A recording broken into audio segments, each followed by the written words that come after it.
मेरे प्यारे मित्रों, आप सभी पर परम पिता की असीम रहमत बनी रहे।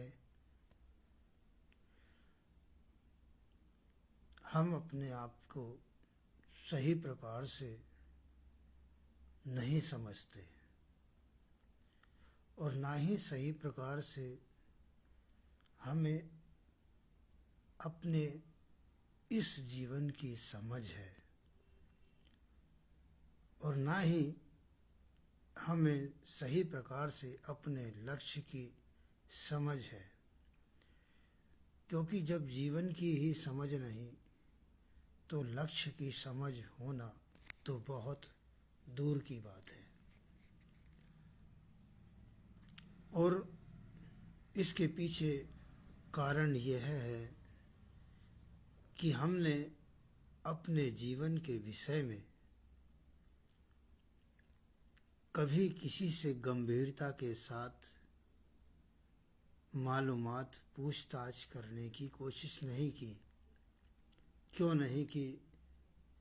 क्योंकि हमें इस ओर किसी ने इस प्रकार से चेतन नहीं किया जिस प्रकार से आज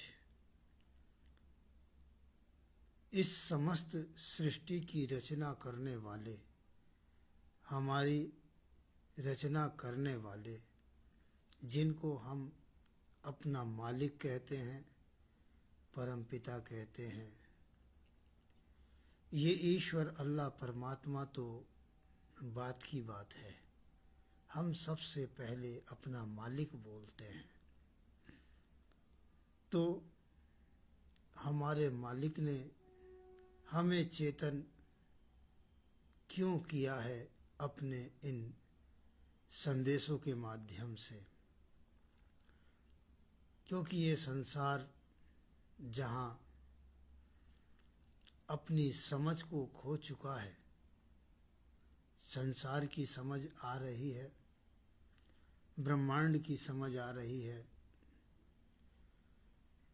लेकिन अपनी समझ को, कौन सी समझ को? उस समझ को खो चुका है जिस समझ को लेकर इंसान अपने प्रति गंभीर होता, अपने इस जीवन के प्रति गंभीर होता। आज एक संदेश में आया है जो आप तक सभी तक पहुंचाया गया है कि इंसान की सबसे बड़ी गलती है कि वह अपने जीवन के विषय में जो विचार किए बैठा है वो बहुत ही गलत है। वैसे तो जो संसार के मालिक परम पिता के दिव्य संदेश आप सभी तक पहुंच रहे हैं, ये कहीं भी किसी भी ग्रंथ के अंदर नहीं है और ना ही शायद आपने इन्हें किसी की वाणी में सुना होगा, किसी के विचारों में सुना होगा।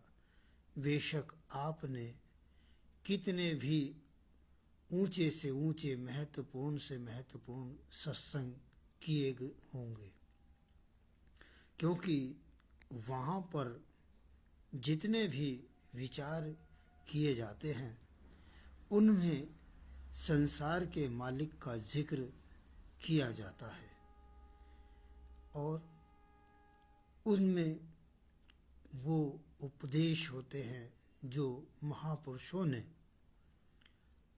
अपने अनुभव के द्वारा लिखे होते हैं, संसार को दिए होते हैं।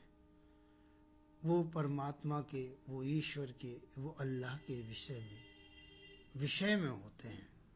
लेकिन यहाँ क्या है कि यहाँ अल्लाह के विषय में नहीं, ईश्वर के विषय में नहीं, यहाँ जितना भी जिक्र चल रहा है वह आपके विषय में चल रहा है। किसी ग्रंथ में आपके विषय में कोई जिक्र नहीं है, लेकिन यहाँ जितना भी समझ आ रही है, जितना भी जिक्र हो रहा है वह आपके विषय में हो रहा है कि आप जानिए, आप अभी तक अपने आप से अनजान हैं, अपने लक्ष्य से अनजान हैं, अपने जीवन से अनजान हैं, इस कीमती जीवन की कीमत से अनजान हैं। इसलिए आपको संसार के मालिक ईश्वर कहें या अल्लाह कहें, कोई फर्क नहीं पड़ता। ये समझ के फेर हैं कि कोई कहता है मेरा अल्लाह है, कोई कहता है मेरा ईश्वर है। तो ये उसकी एक स्थिति है, वो जहाँ तक पहुँचा है वो वहाँ से आगे की बात नहीं जानता और वो सुनी सुनाई बातों को दोहराता है, जिसका कोई नुकसान नहीं, जिसका कोई लाभ नहीं। तो इसलिए यहाँ पर जितना भी जिक्र आता है वह आपको चेतन करने के लिए आता है, आपके विषय में आता है। और ये जो बात करने का हक है आपके विषय में, आपके कल्याण के विषय में सोचने का जितना भी हक है वह ठीक उसी प्रकार से है जिस प्रकार से एक बच्चे के माता पिता उस बच्चे के विषय में सोचते हैं, विचार करते हैं और उसको समझाने की कोशिश करते हैं। ठीक इसी प्रकार से आज संसार की क्या हालत हो रही है, या यूं कहिए कि आने वाले समय में होने जा रही है, उससे संसार के मालिक परम पिता आपको अवगत कराना चाहते हैं, उसके लिए आपकी तैयारी कराना चाहते हैं। वो कौन सी तैयारी है जिसके विषय में ये सब कुछ हो रहा है। जब संसार में जीव मनुष्य शरीर प्राप्त करके आता है तो उसके पीछे एक उद्देश्य लग जाता है। जब तक वह जीव और शरीरों में होता है तो वह केवल अपने कर्मों के फल भोगता है, लेकिन जो ही वह मनुष्य शरीर प्राप्त करके इस संसार में अवतरित होता है तो उसके पीछे एक उद्देश्य हो जाता है।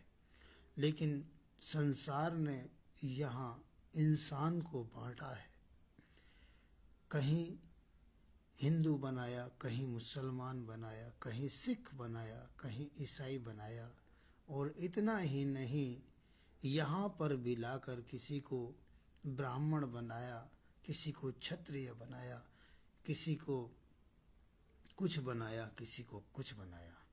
इस प्रकार से इतना विभाजित किया कि इंसान स्वयं को भूल गया और इतने उसके लिए लक्ष्य उसके सामने पेश कर दिए कि वह अपने लक्ष्य को भी भूल गया। और आज जो संदेश आप सभी तक पहुंचा है उसमें सबसे महत्वपूर्ण बात क्या कही कि इस झूठ में इस प्रकार से उलझाया कि दो चार शब्दों का एक समूह बनाकर उसके गले उतार दिया कि अब आप इसके नाम को रटो, इस शब्द को रटो। तो उसमें कहा है संसार के मालिक परम पिता ने, क्या आप किसी वस्तु के इस प्रकार से रटन से उसको अपने पास बुला लेंगे जिसकी आपको समझ ही नहीं है? तो जब आप इस साधारण सी वस्तु को प्राप्त नहीं कर सकते इस प्रकार के रटन से, तो फिर मुझे कैसे प्राप्त करेंगे? जब आप उस नज़र न आने वाली वस्तु को अपनी नज़र में नहीं ला सकते। कहते हैं कि इसके लिए रटन की आवश्यकता नहीं है, इसके लिए एक समझ की आवश्यकता है, लेकिन आप समझना नहीं चाहते। आप वह समझना चाहते हैं जो आपका मन करता है। आत्मा की पुकार को ना आप सुनते हैं और ना ही समझना चाहते हैं। ये आपका सौभाग्य है कि आपने मनुष्य शरीर प्राप्त किया है, लेकिन आप इस सौभाग्य की कीमत को नहीं समझ पाते और एक बार फिर अपने दुर्भाग्य की ओर वापस लौट जाते हैं। आपको समझना होगा, क्योंकि आपका यह जीवन जो आप समझते हैं कि 50 वर्ष 100 वर्ष का है, ऐसा नहीं है। आज संसार के मालिक ने अपने दिव्य संदेश में समझाया है कि आपका जीवन उतना है जितना मेरा जीवन है, और संसार का प्रत्येक व्यक्ति लगभग यह जानता है कि संसार के मालिक ईश्वर अल्लाह का जीवन कितना है। यदि नहीं जानते तो सुनिए, जो नहीं जानते केवल उनके लिए, कि संसार के मालिक का जीवन अनंत है, असीम है, अथाह है। ना कभी ये पैदा होने वाले, ना कभी ये समाप्त होने वाले हैं। इसलिए कहा है संसार के मालिक ने कि आपका जीवन जो आप समझे हुए बैठे हैं, ये आप झूठ से जुड़े हैं। ये शरीर का जीवन है और इस जीवन की भी कोई समय सीमा नहीं है। आप सोचते हैं कि मेरा जीवन, मेरी उम्र, मेरी ज़िंदगी 100 वर्ष की, 50 वर्ष की है, तो ये आपकी सोच मिथ्या है, झूठ है। आपकी जीवन प्राप्ति के लिए, उनके परिणामों के लिए, एक लंबी ज़िंदगी को जीने के लिए आगे निकल जाता है। इसका मतलब जीवन समाप्त नहीं हुआ है, जीवन चल रहा है। आज यहाँ पर है, कल अगला कदम किसी और स्थान पर, और फिर अगला कदम किसी और स्थान पर। आपका जीवन समाप्त होने वाला नहीं है। इसलिए कहते हैं संसार के मालिक, मेरे प्रिय बच्चों, आप इस भ्रम में ना रहें कि आपका जीवन कुछ समय के लिए है। इसलिए आप अपने इस जीवन की सही कीमत को प्राप्त कीजिए। इस प्रकार से शरीर में जो, इस मनुष्य शरीर में जो जीवन चल रहा है, आप इस मनुष्य शरीर के जीवन से जो कीमत प्राप्त कर सकते हैं, वही जीवन के सुखों का कारण बन सकता है। लेकिन आप प्राप्त वो करते हैं जो मन कहता है। आत्मा की आवाज़ को, इस रूह की आवाज़ को सुने। जीव का परम धर्म है कि वह इस रूह की आवाज़ को सुने, इस आत्मा की आवाज़ को सुने। लेकिन आपने धर्म समझा ही कहाँ है? जो संसार ने समझाया है, केवल उसको समझाया है। आप जिसका खाते हैं, उसकी ओर आपका ध्यान नहीं है। उसकी आवाज़ आप तक पहुंचती है तो अनसुना कर देते हैं। आज संसार के मालिक ने कहा है एक संदेश में कि आप अगर आज अपने आप को नहीं समझते तो फिर इस संसार में क्या कर रहे हैं? क्योंकि मनुष्य शरीर कर्म करने के लिए है, फल भोगने के लिए। तो जितने भी नज़र आने वाले, संसार में रेंगने वाले, जल में तैरने वाले, आकाश में उड़ने वाले, पृथ्वी पर चलने वाले जितने भी शरीर हैं, ये सब फल भोग रहे हैं। अपने मनुष्य शरीर में आने के बाद इन्होंने जिस कर्म को श्रेष्ठ कहा जाता है वो नहीं किया। आप विचार करें, क्या आपने वह श्रेष्ठ कर्म कर लिया है जिसकी करने के बाद, जिसको इन शरीरों में नहीं आना पड़ता। तो कहा है कि मनुष्य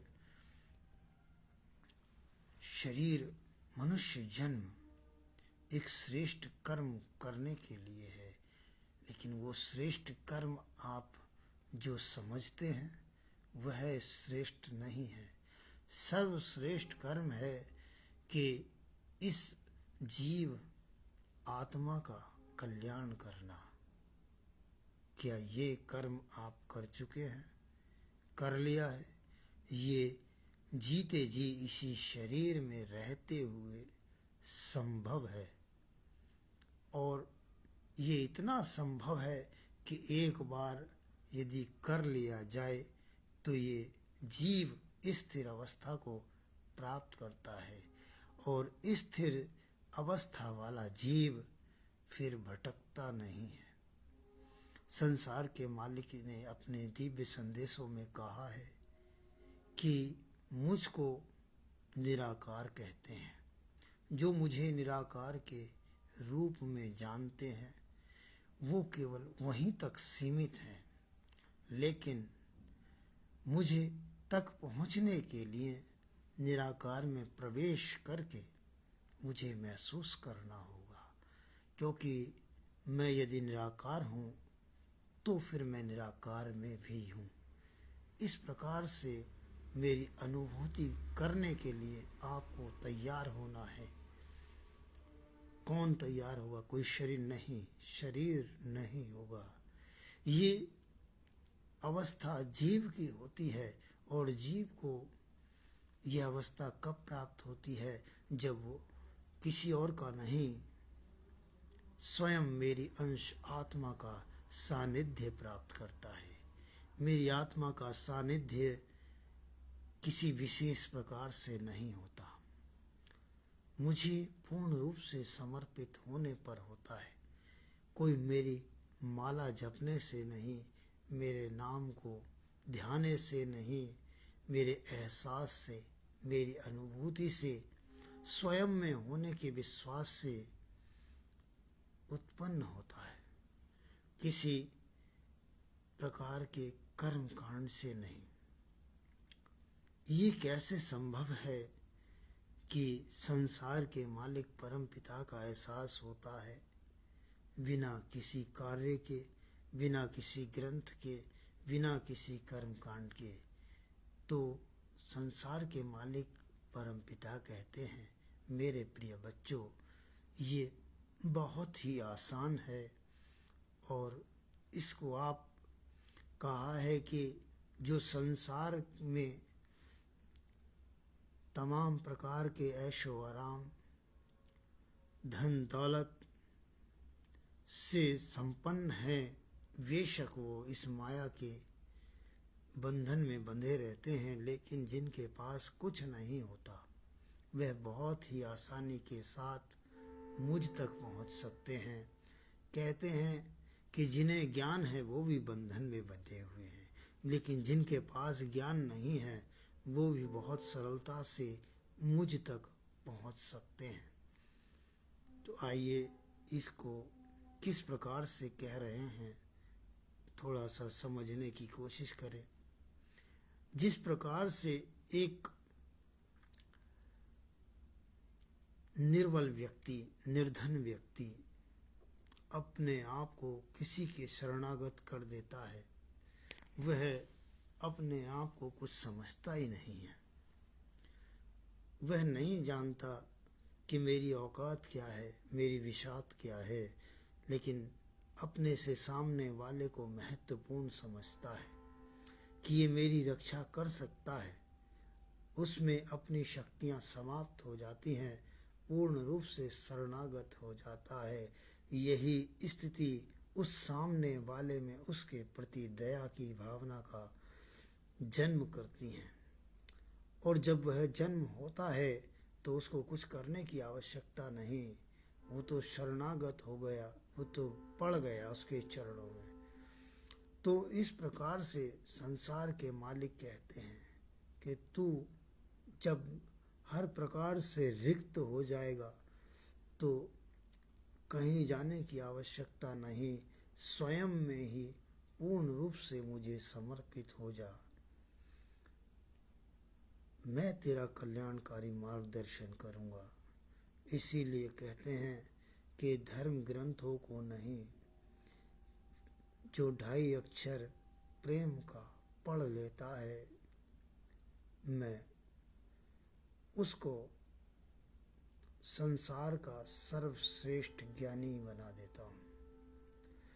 वैसे तो वो कुछ नहीं था, लेकिन ज्ञान पाने के बाद भी वह कुछ नहीं रहता, केवल नाम मात्र को वो संसार का ज्ञानी संसार के लिए दिखाई देता है, वरना वो अपने आप को मिटा चुका होता है।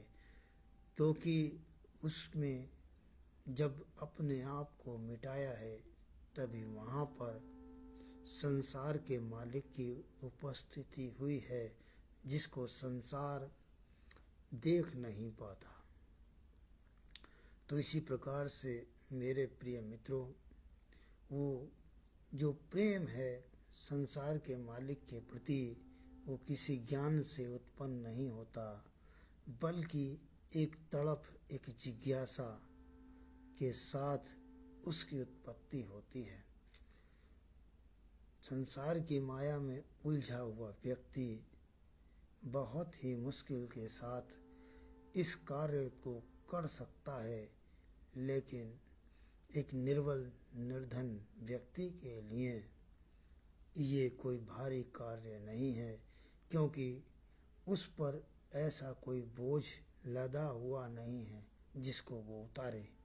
वो आराम से, बहुत ही सरलता के साथ, और अब तो संसार के मालिक के दिव्य संदेशों के माध्यम से यह कार्य बहुत ही आसानी के साथ हो जाने वाला है, यदि आप इन्हें श्रद्धा, प्रेम, विश्वास के साथ पूर्ण समर्पित भाव से पढ़ते जा रहे हैं, समझते चले जा रहे हैं, विचार करते चले जा रहे हैं, समर्पित होते चले जा रहे हैं, तो आपको समर्पण करने की भी आवश्यकता नहीं पड़ेगी।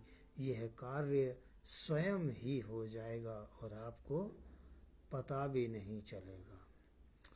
लेकिन जो ये ताज़ा ताज़ा भोजन, जिस प्रकार से संसार के मालिक आपके शरीर के लिए भोजन देते हैं, उसी प्रकार से ये जीव और आत्मा की खुराक जो वर्तमान में निरंतर प्रतिदिन आप तक पहुंच रही है, ये जीव आत्मा को शक्ति प्रदान करने वाला ताज़ा भोजन है। ध्यान रखिए, ये विशेष बात है, क्योंकि जिन्होंने जो अनुभव से ज्ञान प्राप्त किया है, पुस्तकों में लिखा है, वो एक ताज़ा भोजन उस समय पर था जो उन महापुरुषों ने किया, और उसको पुस्तकों में लिखकर फिर वो आपके अनुभव का कारण नहीं है, वो उनके अनुभव का कारण था। आपको उनको पढ़कर अनुभव प्राप्त करने के लिए आगे बढ़ना था, लेकिन आप केवल शब्दों में उलझे रहे, उससे आगे बढ़ने की कोशिश नहीं की। इसी का रटन आपने प्रतिदिन करना अपना नियम बना लिया, और एक इस प्रकार से करते जा रहे हैं जिस प्रकार से कोई पुण्य कार्य किया जा रहा हो, लेकिन इस पुण्य कार्य का कर्म बन जाता है, और कर्म एक फल बनता है, और कर्म और फल बनकर मुक्ति का नहीं, बंधन का कारण बन जाते हैं। इसलिए संसार के मालिक की जो ये ताज़ा खुराक मिल रही है, ये कर्म नहीं बनने वाले।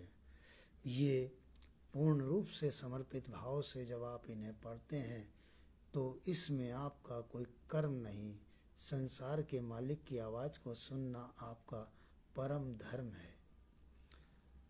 तो मेरे प्रिय मित्रों, आप सभी संसार के मालिक की इस आवाज़ को सुनते हैं, पढ़ते हैं, इसमें आप अपने इस जीवन की सांसों का जो उपयोग कर रहे हैं, वास्तव में यही आपका पूर्ण समर्पण भाव है। इस पर विचार करें, इन्हें समझें। यदि आप ऐसा कर रहे हैं तो संसार के मालिक की जो उपस्थिति आपके अंदर आपको आज महसूस नहीं हो रही, एक समय वही होगा कि आपको पता भी नहीं चलेगा और संसार के मालिक में आपकी उपस्थिति हो जाएगी।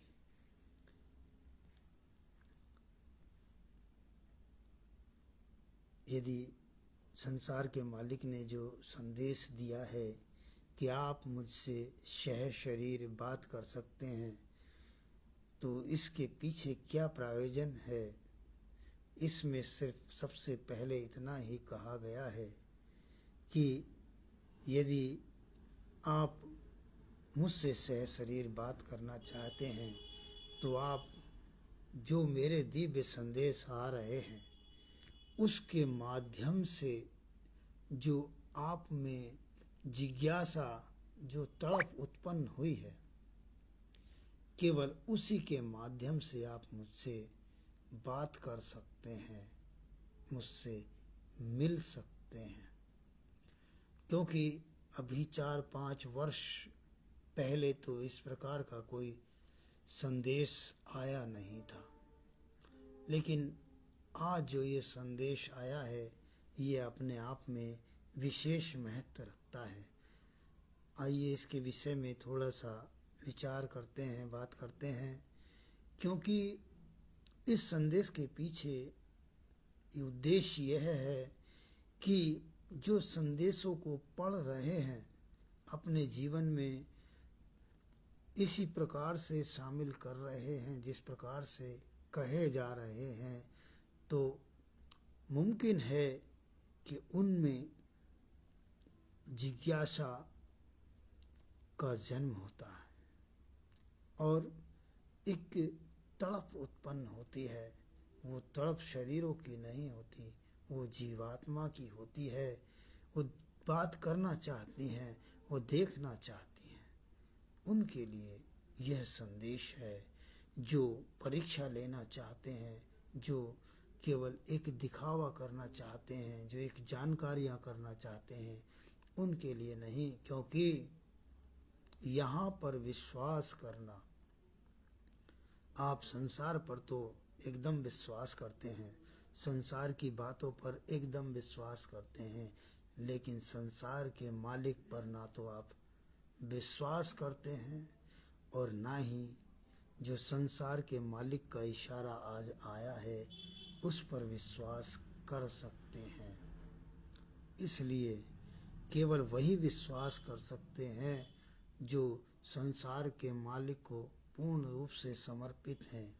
यदि संसार के मालिक ने एक झाड़ू लगाने वाले को आपसे कह दिया कि यह मैं हूँ, तो आपका विश्वास डगमगा जाएगा, जिसका कोई आपको लाभ प्राप्त होने वाला नहीं है।